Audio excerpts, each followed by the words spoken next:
Okay, we're all set. Yes, so Threshold World proudly presents Dr. Shawn Best. Very excited for this college edition and to be able to be interviewing you on today. So thank you so much for taking time out of your very busy schedule to be able to just share with us on today. So for those of you Pleasure. that are, yes, thank you. So for those of you that will be checking out this video, Dr. Shawn Best is the director of the CUNY City University of New York Black Male Initiative Program. They have over 31 projects across New York City. And he is also the founder of A4RC, Architects for Restorative Community, founder and CEO. So, you know, the reason why we wanted to interview and speak to actually Dr. Best today is because he has been working in higher education for over 20 years. You know, I mean, I know he has a little bit of gray here and there, but I mean, he's not looking that old, you know, so it's interesting. I see your journey has been an interesting one. I mean, to have worked in so many different capacities of higher education, I think is quite amazing. I've only known a few people to work in the different parts of higher education that you have.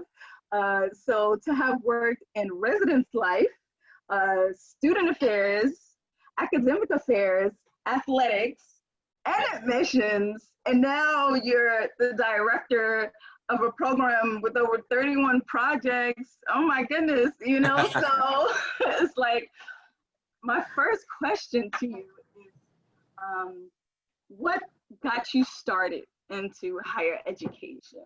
Can you take us start there? Sure, absolutely. So first, just thank you for the opportunity to be a part of the Threshold College World that you have created for us to enjoy. And I know that this interview was a long time coming, so I'm glad we finally connected through both of our crazy schedules. Yeah, just a little bit about the beginning of my journey. It's a really interesting one, in my opinion, because it was full with twists and turns that were unexpected along the way.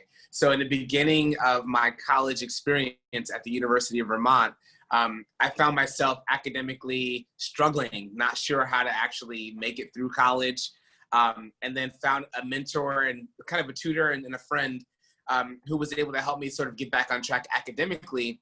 And in that process of figuring out like what I wanted to major in and how I wanted to be involved in my college experience, I was offered an opportunity to help recruit students to the university to sort of represent the Black voice that was kind of missing from the admissions office and when they were doing their recruitment cycle. And so I decided to join the admissions team as an undergrad and become a college tour guide and presenter. So I ended up, hosting prospective families and giving, a little 20, 30-minute presentation about the university and following the script.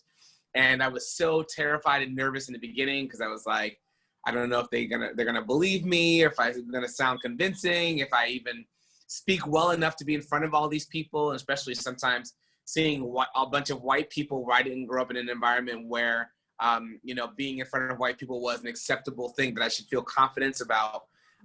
Then I had to kind of learn in some ways to just get comfortable being uncomfortable. And so that turned into a job after undergrad in admissions office because they actually enjoyed me. I enjoyed them. It was a great fit. And I ended up representing the university and recruiting on the East Coast for the first 2 years of my higher education career. Before I realized that there was actually a master's degree in higher education. And so my supervisor had a master's in higher ed administration, and I was like intrigued. I was like, what is that? She's like, oh yeah, it's the degree that allows me to do this job and to be able to like lead an office. And so I said, yeah, I think I want to do that. So long story short, I applied to go for my master's in higher education to the University of Maryland, convinced that I was going to get in because I had recommendation letters from people who were PhDs from University of Maryland, and they vouched for me. but my grades in undergrad weren't very strong. So at the last minute, I did not get in. And I talked to one of the high school guidance counselors I was working with at the time, who just said, hey, have you considered NYU? And I was like, NYU? Like, if my grades weren't good enough for Maryland, how could I get into NYU? And so she eventually connected me to the program director for the Master's in Higher Education at NYU. And then when she did that, I had a conversation with her, the director, and she and I agreed. She says, well, look, your grades aren't great, but I'm going to let you in and put you on probation the first semester. And, you know, if you prove that you deserve to be here, your grades are good, I'll let you stay in the program. So I got a 4.0 my first semester, and my first semester NYU in higher ed. And that was like a shock to me. I never had anything close to that until like maybe my senior year of college. And then that just led to, you know, really enjoying the program, to getting thrust into a lot of different NYU programming and continuing to partnering with them now. I still have relationships with people at NYU now. I get a chance to help work with a lot of people there. And that sort of launched the beginning of my career. And so, yeah, ever since then, I just look for different ways to get involved. And as you can see from my resume and time I spent there, I just fell in love with higher ed and helping young people, especially like me, to eventually learn the language of higher education and learn how to thrive to increase their social and economic mobility. So that's a little bit of the story. Wow, okay. So I guess that will go into why you decided to stay into higher education, stay in the field.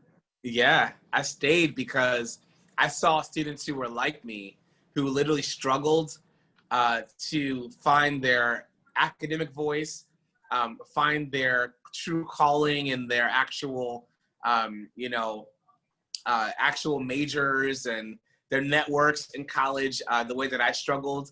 And I just said to myself, man, you know, if I have a chance to give back in a specific way, it would be helping voices who were similar to mine, whether they be young Black men, whether they be people who were first generation college students, whether they be people who were just from lower socioeconomic backgrounds, kind of learn how to navigate this world, find their place in the world, and then eventually get the confidence and the networks they need to be able to know that they belong and that they can thrive there. So I decided, because of people who had invested in me, that I would give my time back in my life to helping bring up hopefully thousands and tens of thousands and hundreds of thousands of young people in higher education to be able to thrive and have the resources to create their own circles, their own networks. And it's something for me that, because I had so many different experiences in higher education, I feel like I also learned multiple languages. I learned from multiple cultures. I've learned from different levels of higher education from my own experience. So I feel like I'm uniquely equipped to actually bring in and usher in a new generation of those who are being given the respect and opportunities they deserve based on who they are internally and not just on the external factors that sometimes keeps us from seeing and recognizing the talents and the gems that are in people in higher education. So I continue to want to do that today. Excellent. Thank you for sharing with us your journey in higher education. Now, as the director of the CUNY Black Male Initiative, how do you measure mentorship? I mean, how do you measure the success of that relationship between a mentor and a mentee?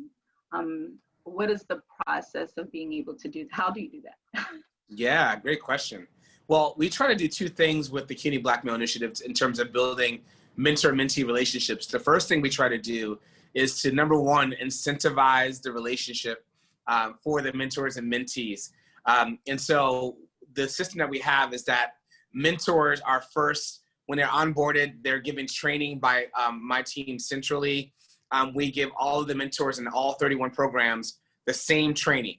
And so they get the opportunity to learn what is it like to build relationships, what is it like to cultivate accessing campus resources, what is it like to navigate study habits and socio-emotional skills to be successful as a student. So we give them that training. That's the first step, is really to get them connected And then that also incentivizes the mentors because they now stay accountable for their own personal growth in higher education as well while they're in school. But we also connect that to the idea of how do we give them pay and actually give them financial incentives for also connecting to this work as well. So when the mentors are checking in with their mentees, they have to do it on a regular basis and typically submit a timesheet that has a log of the kind of conversations they're having. And then we track those logs centrally in each individual project to make sure that those mentors are meeting with the students and talking about the important factors that are affecting mentors and mentees' growth and their college experience. They can't get paid without submitting those log sheets. So that's a part of how we incentivize that. But also too, I would say that, you know, there's an immeasurable aspect that is hard to put into words, but essentially when we watch those mentees perform, typically those who are in our mentee program, they actually have higher GPAs, credit accumulation per semester, and also retention rates than the average CUNY student. So when we watch that happen, we know that that's partially because of the relationship that we're cultivating. But also what we've watched is just that when students have that sense of belonging, like they are part of a family, they're part of something bigger, we can watch like some of the challenges that they face, obstacles that they face kind of dwindle away because now they actually have the support they need to feel supported, to feel successful in their college process. And so we can see that mentoring support can actually rectify the inequities that come with maybe not knowing a lot about college or not having college pedigree, having, you know, family that have gone to college before you, or having even just the access to know all the college terminology and resources that are available, because the mentor-mentee relationship creates a natural forum to build those things into the relationship immediately. And so we kind of have this measurable part where we say, we know you met a number of times. We know that also the mentors get paid, so they actually are incentivized to do that. But then this other part that's really measurable that just says like, these students are part of a family. They stay connected for far beyond their time in college to the point where they began to help each other with their careers and help each other with job choices and family choices and vacations they go on together, all sorts of things. An example of that is we have a group of 50 young men that are in our Sophie Davis Medical Success BMI Network, which is a program we support at City College. And they are all in the pipeline to receive their medical degrees. And so the way we set it up is that fourth year students, they go right from undergrad to their MD. So it's about a 7-year process. Fourth year students mentor first years, and seventh year students mentor fourth years. So throughout the time, the first year has 2 mentors, a fourth year and a 7th year. They go throughout the process together. They stay together. So when it becomes second years, they're now mentored by a 5th year and so on and so forth. And so as they've grown, that network has become so strong where now even alumni come back, they have this strong network. And these Black male doctors are now being able to give each other opportunities and access to perform in their field, to get job opportunities, to get exposure to conferences and writing research papers that can help transform the way we look at medical impacts on our communities, right? And so we look at those relationships as like not just college, but lifetime. And some of those things are hard to measure. Amazing. Okay, that's the first thing that comes to my mind. That's amazing. For those that don't know, and I didn't share what CUNY BMI really is or what it's actually for, and I understand it is funded by the City Council, and that it was created especially for Black and Latino men to be able to succeed in college. I guess I simplified it, but I'm sure, you know, if you want That's to. Perfect. That's perfect. Yeah, I mean, that essentially, we are specifically positioned to increase performance rates among Black and Latino males. But obviously, we're open to anybody else who wants to be involved in it because we believe that the model works. With mentorship, academic support, and socio-emotional support, students can perform, and regardless of their background, regardless of their challenges, regardless of their GPA, regardless of their SAT scores, they can come in and they're going to get better, they're going to get smarter, they're going to get stronger as a student and have the equal chance or even a better chance to successfully graduate and go on to great careers. So that's a great synopsis of who we are. Thank you. So even more of a reason for people to vote, for the right people to be in office to be able to support these programs. So definitely Yes. shout out to our council members Yes. that started the initiative. Shout out to Councilmember Inez Barron and Charles Barron. They are the wind beneath our wings, and they have kept us going for going on 15 years now. So yeah, great. Awesome. So I know that BMI has a conference coming up in October. Can you share a little bit about it? I can, yeah. So we're excited. This is the 15th anniversary of our BMI conference, our first virtual conference. Hopefully that won't be the first anniversary. Hopefully we'll have another in-person conference next year. But basically, yeah, we are, the theme this year is the state of the young Black male in New York City. BMI has done a really great job of building partnerships with other New York City entities that support Black and Latino males in really important ways. So with the Young Men's Initiative, My Brother's Keeper, and NYC Men Teach, and so many other community partners and CBOs that are doing great work, community-based organizations that are doing great work. And so we're really highlighting a lot of their programs. We're highlighting NYC Men Teach, we're highlighting My Brother's Keeper work, we're highlighting also just local and national figures who are doing great work in the political spectrum to help us deal with this voting year.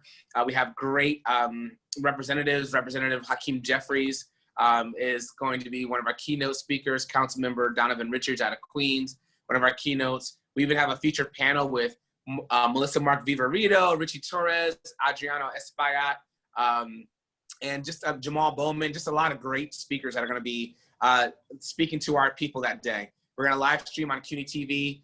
The dates are October 1st and 2nd on a Thursday and a Friday. So 2 days starting at 10 a.m. each day.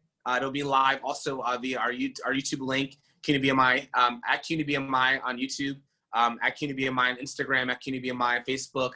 We're going to feed it everything to CUNY TV, and you'll find the links also on our website at cunybmi.edu/BMI.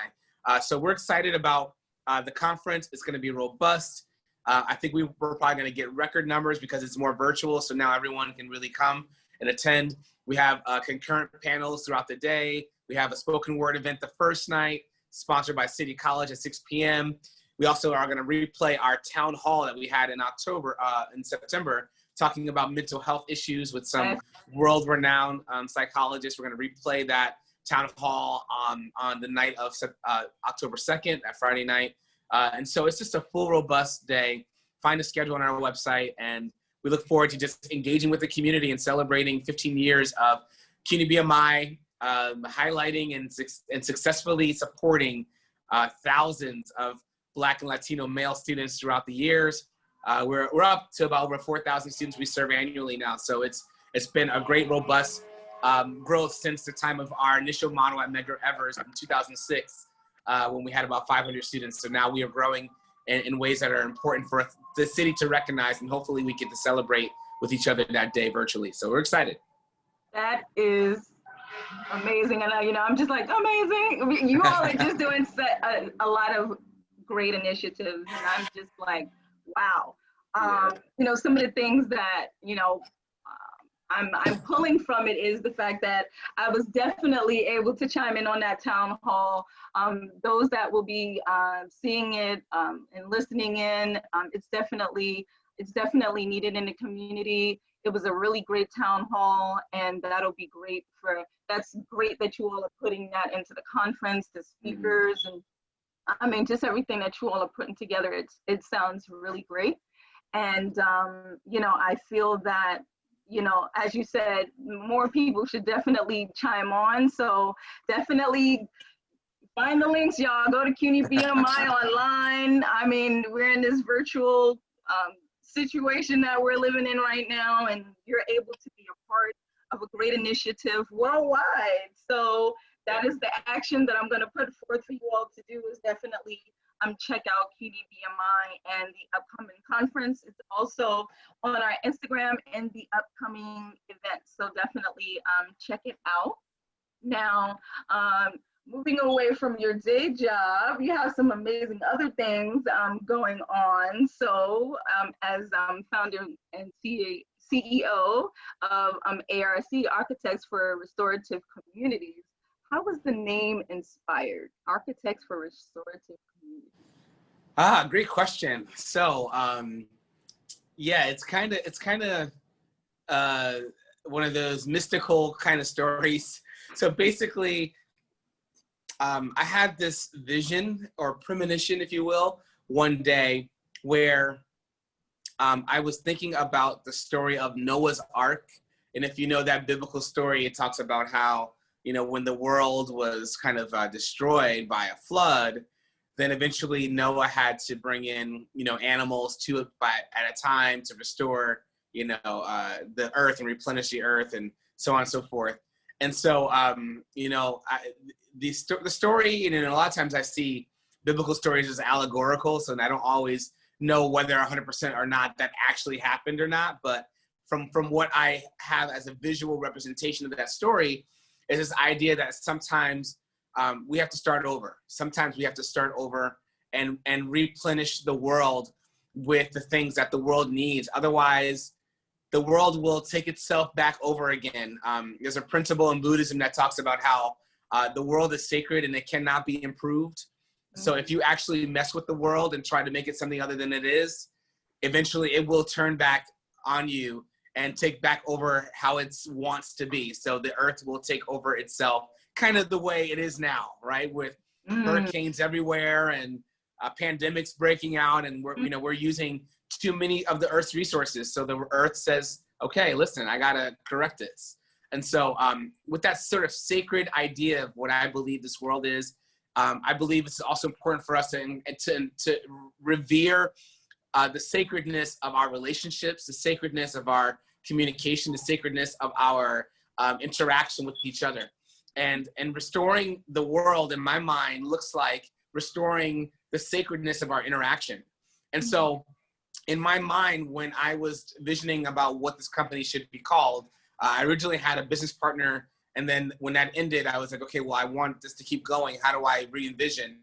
And my thought was, when I was thinking about the Noah's Ark story, I said, you know, I really want to really aid the way I want to leave this world in a better place because of my own presence here would be that I would help and aid people to learn how to communicate with one another in a restorative way so that we can learn to appreciate what we all bring to the table. And I want to help people figure out how to do that, how to communicate more effectively with human kindness and human decency and sacredness. Because we can learn to like treat each other's experience as sacred as we can treat our own experience. Then we could probably find more intersection across the globe and find more intersection across our conversations and across our dimensions. Then there'll be more intersection than there's more difference at the end of the day. And so I thought about the idea. I was like, I'm struggling. I know I want to like construct this thing and I want to restore our humanity. And then I was like, oh, like kind of like Noah's Ark. And I was like, how can I take Ark and then make it a thing that's about restorative? So I was like, okay, I got the R. And then I was like, structure, that doesn't work. I was like, oh, architects, that's cool. But what if people look up architects and then they see that and they think I'm an architect? Like, did I build buildings or something? That'll be weird. And then I was like, no, it's fine. People will understand. And then communities came to me because I was like, you know, this is part of what I think the mission I have is personally like to be globally impactful. So I was like, you know, I don't want to be just about like communities of Black or brown people. I want to be just any community that wants to restore human communication and human sacredness in our experience together. So with that being said, it was like, oh, Architects for Restorative Communities. So if you actually look at the A in my logo, part of it is shaded, and it actually, you look at the shaded out version, there's a 4 in there. And so it's A4RC, which is the name of the group. Yeah. And so that's how it just kind of hit me one day when I was doing the logo. And yeah, that's how it came to be. And so I really believe that's what I'm able to be a part of. And I'm so glad to have like a team of people around me that are helping me fulfill this mission. Amazing. I'm so glad I asked that question. So take me through what it looks like to work with a client. you know, like some of the scenarios which would call for your team's expertise. Yeah, sure. So, you know, I'll take you first through the kinds of clients, and then I'll take you through the process of onboarding. So first, typically, I have clients who hear about me through a word of mouth. I got really fortunate where I had a family member who actually gave up his company to take a job with another company, and decided to pass to me all of his clients in one shot.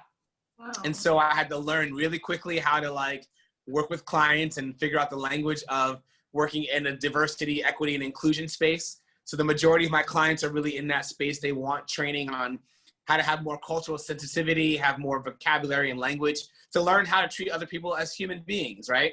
And so at the end of the day, I'm teaching people about how to approach how do you hire, retain, and support diverse clientele or diverse employee base. I'm teaching them how to also increase their pipeline of onboarding talent, how to identify talent in diverse communities, how to use sensitive language in the way that they're communicating with their teams that are diverse. And so we're just really challenging to just fundamentally restructure their companies to think about being a part of a community and not just part of a building. And so when you think about being a part of community, it changes the conversation, because now you're no longer just siphoning money out of New York City to build your empire in this one midtown building, but you're saying, no, I'm a part of a bigger community. How can I use part of this profit model and margin to really impact bringing equity and developing talent that looks like New York City looks? And so we're really challenging them to think that way. And so clients for me range from all the way to the like school districts and like people who want individual coaching sessions, CEOs of companies, to like I've done facilitation for 750 people at a large major Fortune 5 company, right? So I have a couple of like Fortune 100, Fortune 50 companies that are asking for ongoing training and ongoing support. So we've really been fortunate. I have a team of 10 people that help me do that. And so with that being said, the onboarding process and getting clients has been very interesting for me, because I've had to learn on the fly. And one thing that I've learned, I would say, is the best skill of onboarding clients is to be very clear about what the client wants. And so asking questions, taking the time to figure out what does the client need? Why do they need it? What's the timeline they have for what they need? What are their hope for their outcomes? You know, what is their long-term ideal outcome, right? I love to collect questions, and one of the best questions I've ever collected is, what is your ideal long-term solution, right? So what do you want to look at? And when you ask that question, it's like a crystal clear, cutting piece of information that can make you see exactly how to serve that client. So I make sure I spend that time in an inquiry process, and then I get the inquiry and I figure out what we can possibly do. I don't promise anything that I cannot do. But if I can't do it, I know somebody who can do it, then I will promise, because then I'll say, hey, we can do it. I have partners who can help me with that. And I will go and find partners and hire someone to go ahead and help me figure out how to do what we need to be doing. But if we can't do it, and I don't know anybody, then I'm not going to promise, especially if it's in a tight deadline. But at the end of the day, once it's clear what they want, the who, what, where, why, how, then I go ahead and say, okay, this is what we can do. Here's the price range. I always go way above what I think the client would be comfortable with, partially because I'm really busy and don't have a lot of time. So if they're willing to pay an arm and a leg, then maybe I'll prioritize them. You know, but if they can't, then I'll say, okay, well then let's do a boutique setup instead of a long-term partnership. Let's do like sort of like a what's the word, like dim sum, or when you kind of like you kind of pick and choose one or two things instead of the entire menu. You just say, oh, let me have one workshop here and one workshop here, right? And so we work around clients, what their needs are, and that's kind of the process, I guess. Yeah, I would say in summation. Okay, that's real. Now, I know we're going to have some, a lot of different people watching this. So don't lowball yourself, people watching. But, the man is the director of a program. The City University of New York has over 25 schools, and he has 31 projects. So you do the math on that. Okay, it's doing a lot. So yeah, that is. Yeah, I mean, I listen. I believe in create multiple streams of revenue and income for yourself. As little as it's talked about, most people who are in like higher positions in their 9-to-5 jobs have something else going on. It could be real estate. It could be a side hustle. It could be investing in someone else. It could be they're doing their own stuff. But everyone, whether you know it or not, whether they talk about it or not, this is probably the first time I'm ever talking about it on video to anyone. So I typically keep it very private and close to vest, just because people get nosy and they start asking questions. But at the end of the day, most people really, they do have some sort of something on the side going on. It's very smart because at the end of the day, financial independence is something that is really new for communities of color to experience.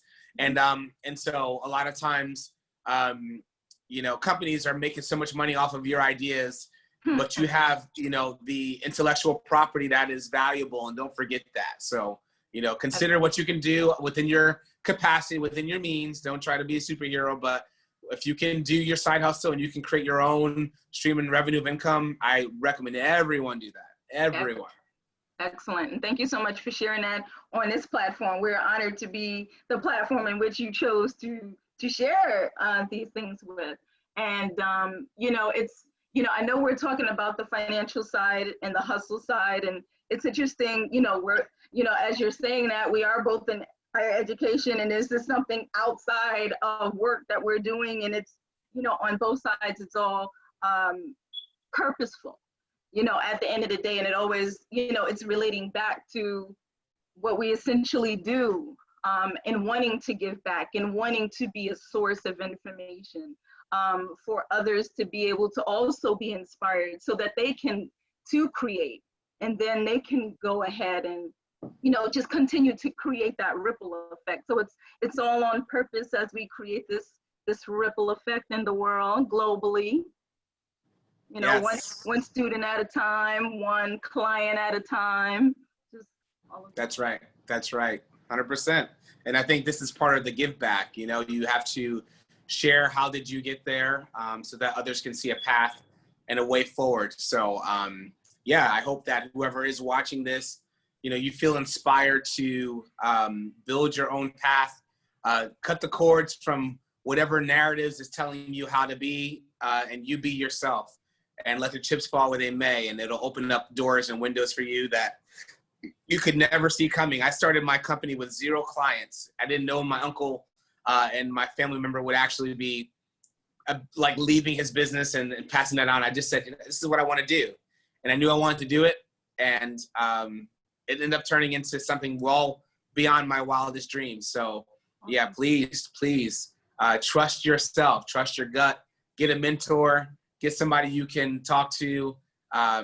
Don't ask me, I'm out of space for mentees. I have so many mentees, but I'm kidding. But you know, I'm always willing to have at least one conversation to get you started, and you know, and just trust your gut. You know, you have what it takes. And believe me, I've met a lot of people out here who are doing very well, who don't have any really solid content or information, but they have someone's coattails they were riding, or they got placed into the right family with the right last name, with the right amount of money to start off their business without any kind of hustle. So trust yourself. You have what it takes, and your effort and consistency will always rise to the top, always. Awesome. So for those that are watching that are interested in your company, and having you to come out and assist them, how would they go about contacting you for such?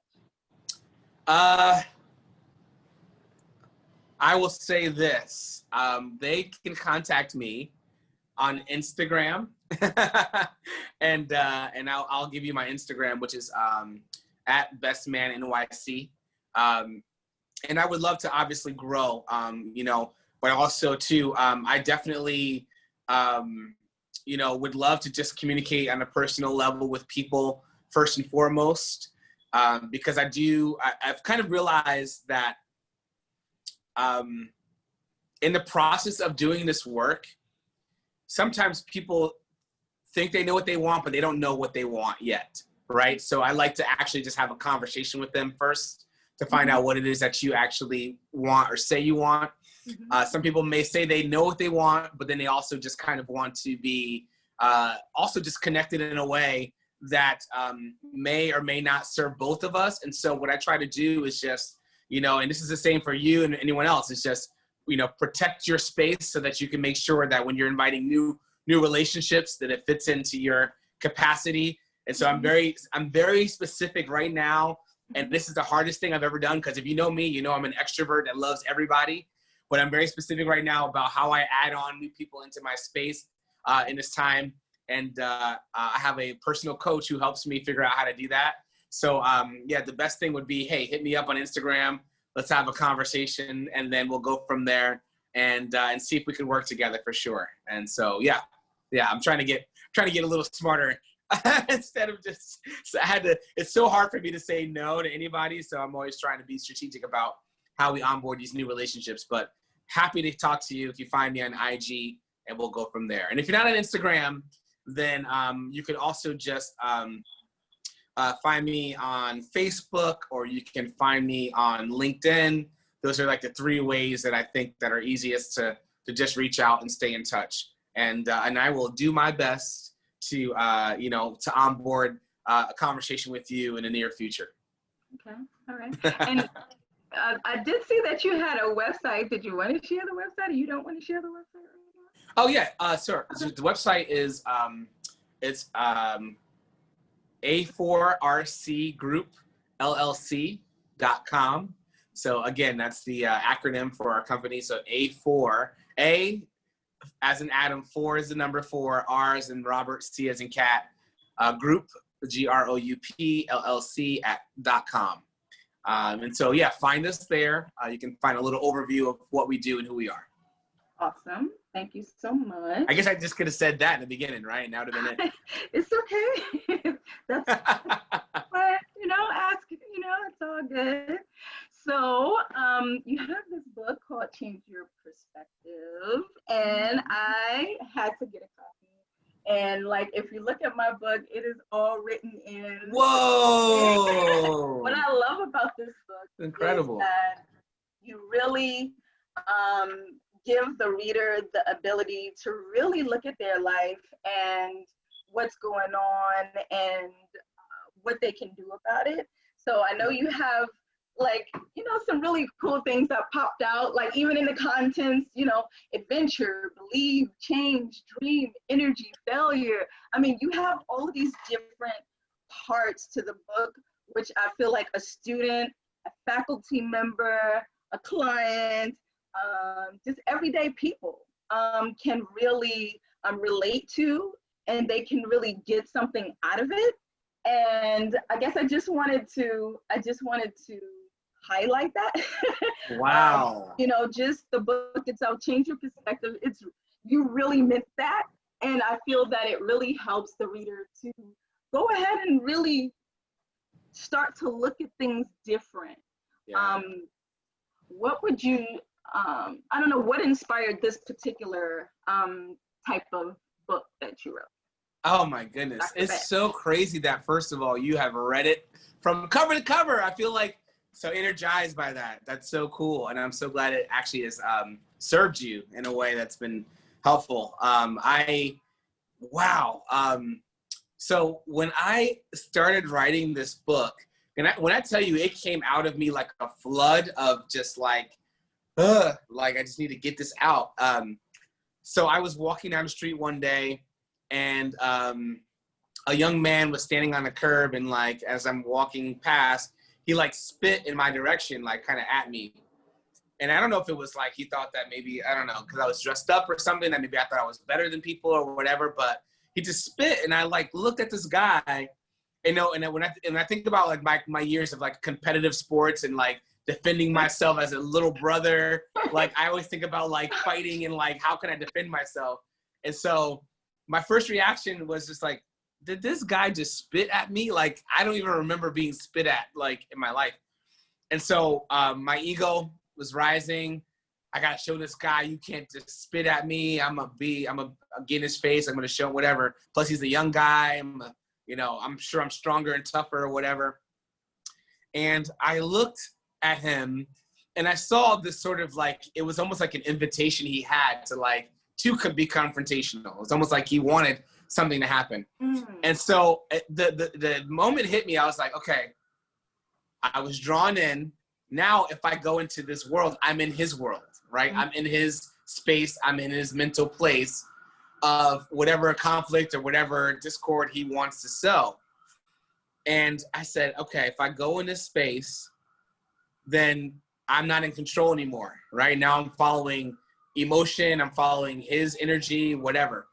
So I said, you know, I don't even, you know, the kids say, you don't want this smoke. I was like, yeah, I guess I don't want this smoke. but more so I was like, I don't want to end up like, I'm in like a nice clothes on my way to work. I don't want to go in looking all crazy, whatever. Like, it's not a big deal. Like, it's just someone spitting, right?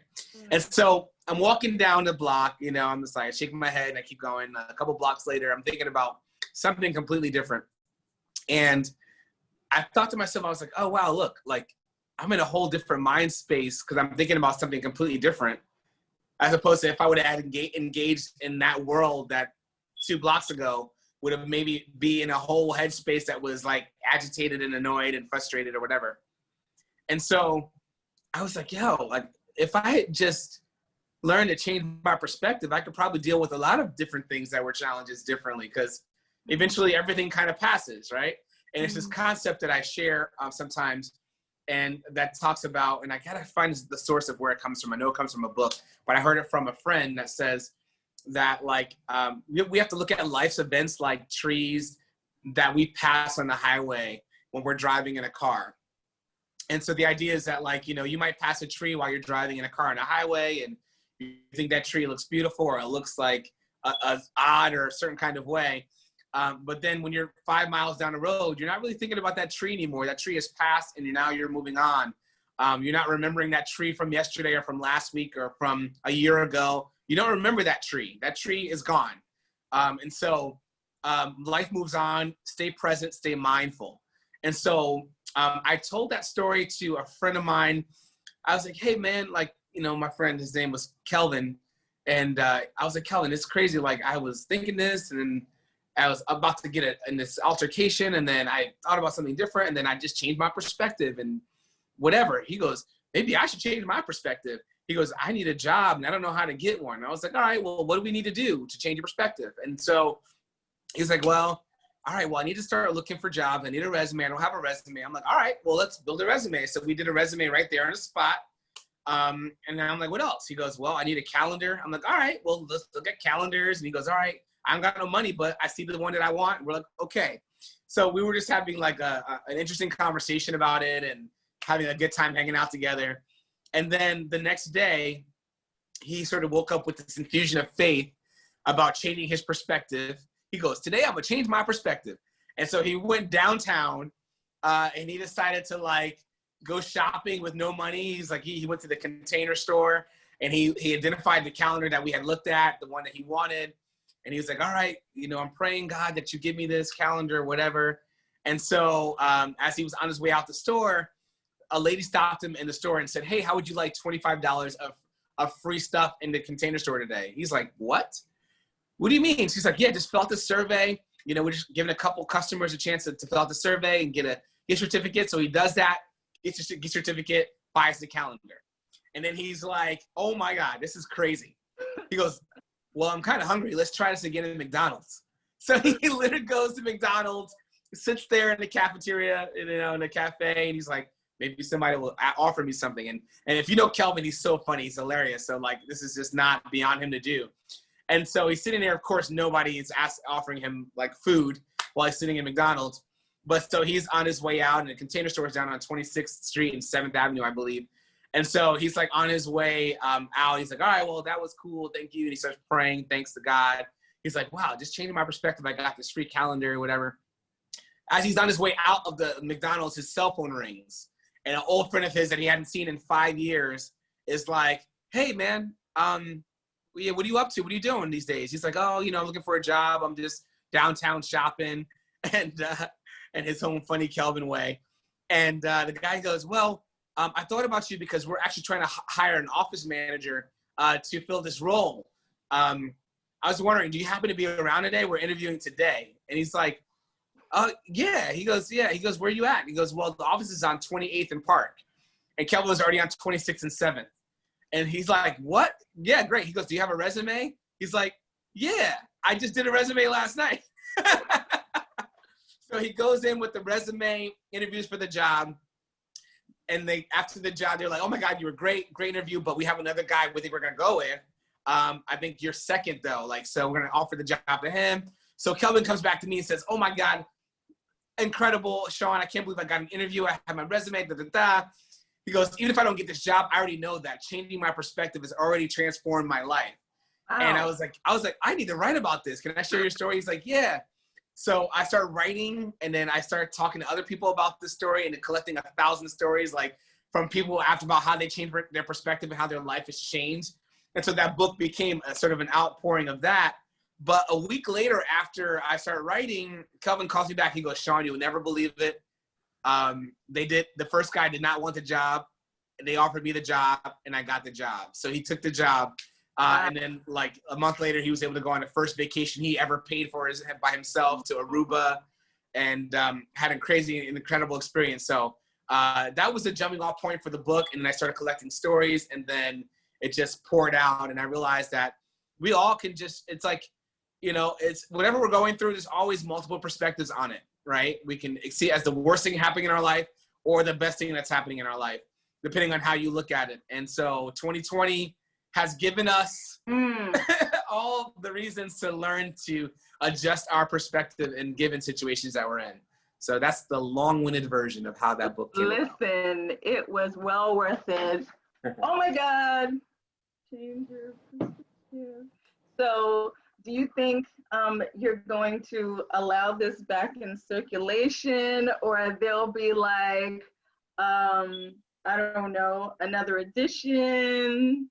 Yeah, so there's people that are now very curious and want this now. Yeah, I wish I had I might have to hire someone. I need a team to actually help me with books and writing and publishing and stuff, because that's all self-published. But yeah, I need to put that back out there again in the universe. So thank you for saying that. I will think about a way to do that. And I do have another book that's coming along called Human Discounting.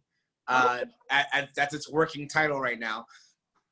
That is about the experience that we have and how what we say may be taken with a discount from people depending on the demographics of our dimensions of our own diversity. So if I am, say in age, I'm in a privileged group, I'm older or middle age, you're likely to believe me over a young person or an old person. If I'm in gender, I'm a male, you're likely to believe what I say over females. If you're whatever, and how sometimes that discount, what happens is that if I'm a woman, if I'm, LGBTQ+, if I'm young, if I'm not Christian, all these different things, sometimes you might have the best information, but people in society will say, because you're not part of the privileged group, we're going to put a discount on what you say, right? So I can say something, and then I'll look at a white male counterpart, they say the same thing, and they're given more credit for something they say,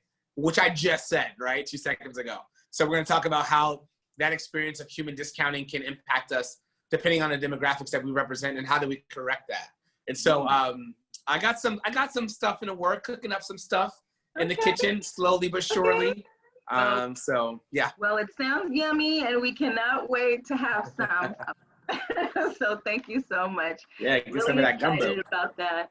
I've heard some inferences to like Noah's Ark, and changing your perspective can also in some ways be seen as a biblical concept. I don't know, or not. I don't know. So yeah, you sound like a faith-based type of person. Maybe. I don't know, how would you say faith affects your decisions or some of the things that you're doing? Yeah. And I guess I want to add to that, because I know that you also as part of ARC, or maybe separate from ARC, you also do a soul session. Talk to us about that, and what is that, and just what is your goal? Sure. Yeah. Faith has been a huge part of my life.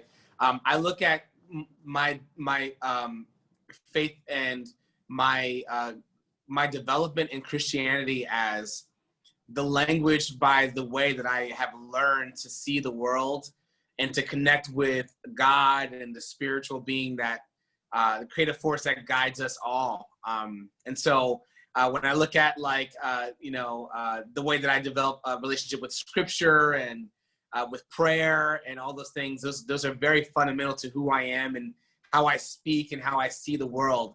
I also have learned to appreciate from living in other countries and traveling, other languages that are out there, right? Other principles. There's one of the most fascinating things I ever learned when I went to Japan was that when Buddhism was kind of like the main religion that became an evolution of African spirituality in Japan, Buddhists, when they started learning about Christianity, said, oh yeah, Christianity sounds great. Like, let's do that too. So there was a big portion, the majority of people were both Buddhist and Christian, right? And sometimes in westernized Christianity, there's this perception that if you believe in Christian principles, you cannot also follow the way of other religious texts. And I reject that because I don't think that's rooted in African principles or African spirituality, or the history of how religion was even formed in the first place. So I always like to say that I embrace Christianity as my language, but also I equally value other languages, Buddhism, Hinduism, Taoism, other backgrounds that really speak about human decency, presence, love, as a fundamental way to approach the world. So with that being said, I know, especially if my mom was watching this, she's probably shaking her head like, oh, Lord. But I know that I've only been enriched and made a more beautiful life and more deeper connection with even my prayer life and meditation and with God from embracing different ways to be more present and more mindful. And so, as you mentioned, with the soul stirring sessions, at the beginning of this year, when outside was open, I began to work with, specifically in the beginning, it was to inspire Harlem business owners and thinkers to figure out how do we do our work from an emotionally resourceful place.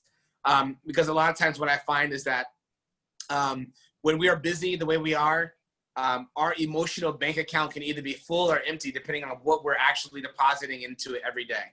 And so if we're depositing time for meditation and peace and eating well and mindful conversation, then a lot of times our emotional resources are full, which makes us want to actually do the work of caring for people, checking in on people, sending love in our words, and that kind of thing. But if we're not really pouring into ourselves with the foods that feed us to be emotionally healthy, then a lot of times we find ourselves grasping and asking for people to take care of us. How can you serve me? How can you help me? And so I want to always be in a place of balance where I can ask for help, but I can also give my support to others as well. And so with that being said, soul stirring sessions is about how do you pour into your bank account emotionally so that when you withdraw from it, you have plenty of a surplus in there. So if I am pouring in meditation, eating well, mindful conversation, and love every day, and say that's each one of those things is $50, right? So I'm depositing $200 worth of emotional resources every day. Well, then guess what? I can lose $50 here or there. I can have a bad day. I can have a bad meal. I can have maybe somebody who hurt my feelings, or someone stepped on my foot in a subway or whatever. And I don't have to go crazy and lose my mind because something bad happened. I can say, you know what? That was a bad instance, but I know who I am. I'm solid because my bank account is still in a surplus. And I have enough resources of love to give to this situation. I have enough mindfulness to kind of not let that derail me from my purpose. Yeah, I might have lost a loved one, but yeah, I also realized that person brought so much joy in my life, and I have an opportunity to bring forward their spirit to the rest of the world, right? So there's all these different ways to incorporate emotional resources into any experience that we have, and not be daunted or put in the grave or in a hole by it. So that's what we do. And occasionally we'll get together in Central Park or somewhere to just have a time of like yoga, meditation, and just a word of inspiration to really encourage people to really live out of a place of emotional resourcefulness and be mindful in the way they approach their work and stay present. Not always in the future or the past, but stay present with what's going on as a means of building in a deeper emotional bank account for whatever your needs are in the future. Wow, that's beautiful. I know it sounds like, you know, wow. But really, you give a lot. You know, you're the director of CUNY BMI. You are the CEO of your own corporation. You are an author. You are a mentor. You do soul sessions. You are a gift to the world. And we are grateful for your journey, sharing the many paths that you've been able to be on, and you know, to be in a position where you're actually leaving markers for others. That's one of the things that, you know, we're talking about what Threshold is about, just really the point at which something is or is not, you know, one has to make a decision. And you've made your mark. You're continuing to make a mark and leave it for others. And it's so rich. And today was so rich. There was so much that was shared. So certainly I've been blessed by it. And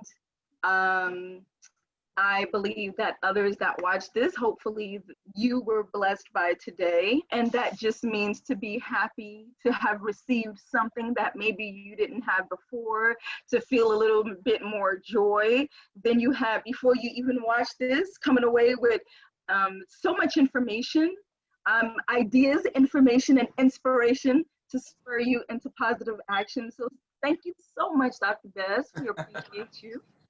Absolutely. My pleasure. This has been a joy. And I know that Threshold World is going to launch into the deep and help change lives. And if it even changed one life, it's worth it, you know, at the end of the day, because you never know, you know, someone had to give birth to Gandhi. Someone had to give birth to Jesus. Someone had to give birth to Melanie, right? So like, you know, eventually, you know, if you change one life, it's worth it, because that will leave an indelible impact on the world. So I appreciate the opportunity to share and hope that someone is absolutely encouraged by our words together today. Well, thank you so much. And to those of you watching, make sure you subscribe to Threshold World College Edition, follow Threshold World on IG, and continue to be blessed on your journey. Awesome.